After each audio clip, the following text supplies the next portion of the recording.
A long time ago, in a faraway land, there lived a clever fox who was known throughout the forest for his cunning ways.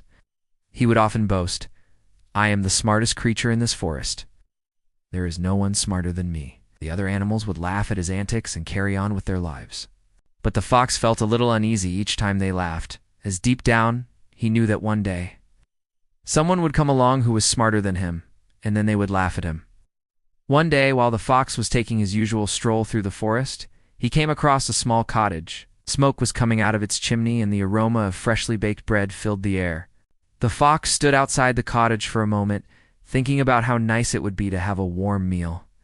Suddenly, an idea struck him. He would simply ask the owner of the cottage for some food.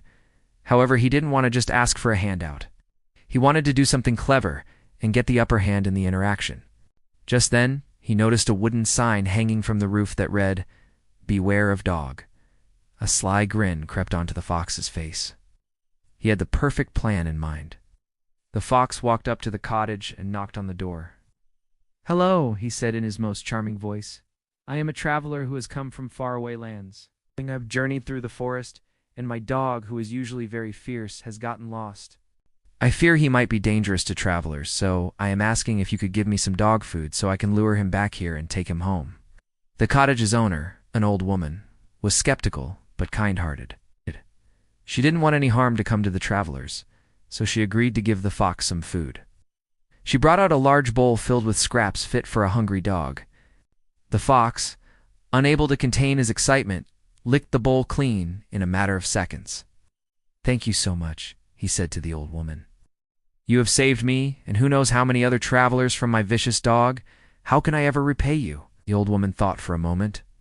"Well, I have always wanted to learn to write, but my hands are gnarled and shaky, and I fear I am too old to learn now. If you are truly grateful, you will write me a book." The fox was taken aback.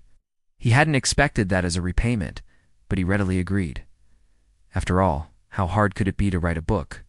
With the task in hand, the fox went to find a quiet spot in the forest where he could focus on his work.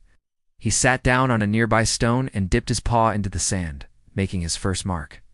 Then another and another. He realized that writing was not going to be as easy as he had thought. As the sun began to set, he looked around to see where he was. To his horror, he had been writing in a circle and had no idea where he was or how to get back to the cottage. The fox spent the night in the forest, scared and alone. When the sun rose the next morning, he set off in search of the cottage. Luckily, he was able to find it and make his way inside. The old woman was surprised to see him and asked, "Did you finish the book?" The fox, still shaken from his experience, replied, "I'm sorry, but I don't think I can do it. I tried, but I am not good at writing." The old woman understood and forgave him. She knew that sometimes our strengths do not lie in what we want them to be. From that day on, the fox never boasted about being smart again. Instead, he learned to appreciate the skills of others and the importance of knowing your limitations. And though he never wrote that book, he did learn how to write his name, which was more than he could have ever imagined before that day in the forest.